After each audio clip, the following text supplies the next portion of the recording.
7 நாளும் உங்களுக்கு ரோஸ் செடி வேணும் அப்படின்னா, இந்த 7 டேஸ் வந்து உங்களுடைய கார்டன்ல வச்சுருங்க. அப்பதான் வரும். இதுக்கு சின்ன சின்ன டிப்ஸ் நான் சொல்லிடுறேன்.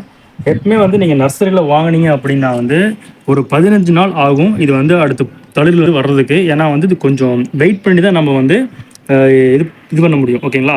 இதுக்கு நீங்க செட் பண்ணும்போது ஒரு நல்ல க்ரோ பேக் செட் பண்ணிக்கங்க. 15க்கு 15 சைஸ் க்ரோ பேக் தான் பெட்டரா இருக்கும். ஏன்னா வந்து இது வந்து உங்களுக்கு 2லிருந்து 4 வருஷங்கள் நல்லா மெயின்டெயின் பண்ணீங்கன்னா 5 வருஷம் கூட இந்த செடியை நல்லா வளர்க்கலாம்.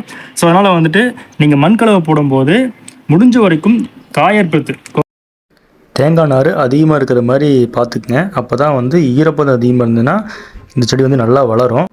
இந்த பூ கலர் பார்த்தீங்கன்னா வந்துட்டு வெய்ய காலத்தில் ஒரு லைட் எல்லோ வித்து பிங்க் இருக்கும். அதே குளிர்காலத்தில் பார்த்தீங்கன்னா வந்து நல்லா பிங்க்காக இருக்கும்.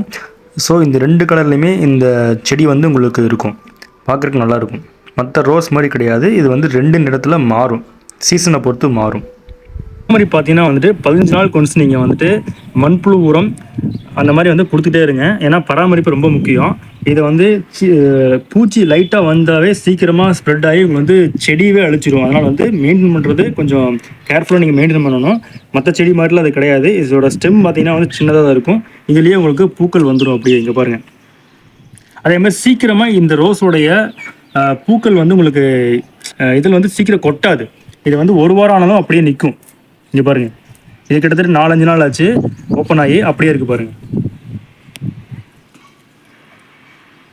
இதுக்கு வந்துட்டு நீங்கள் மீன் அமிலம் அப்புறம் வந்துட்டு பெருங்காய கரைசல் இந்த மாதிரி நீங்கள் கொடுக்கலாம். வாழைப்பேர கரைசல் கொடுக்கலாம். கொடுத்தீங்கன்னா வந்து நல்லா கிடைக்கும்.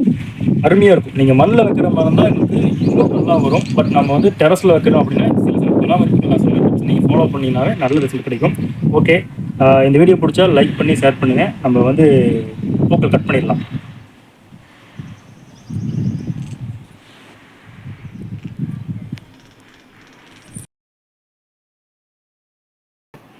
இதை கட் பண்ணும்போது கொஞ்சம் 4-5 இலையை தளியை கட் பண்ணுங்கள். அப்போ தான் அடுத்த தளிர் உங்களுக்கு நல்லா வரும்.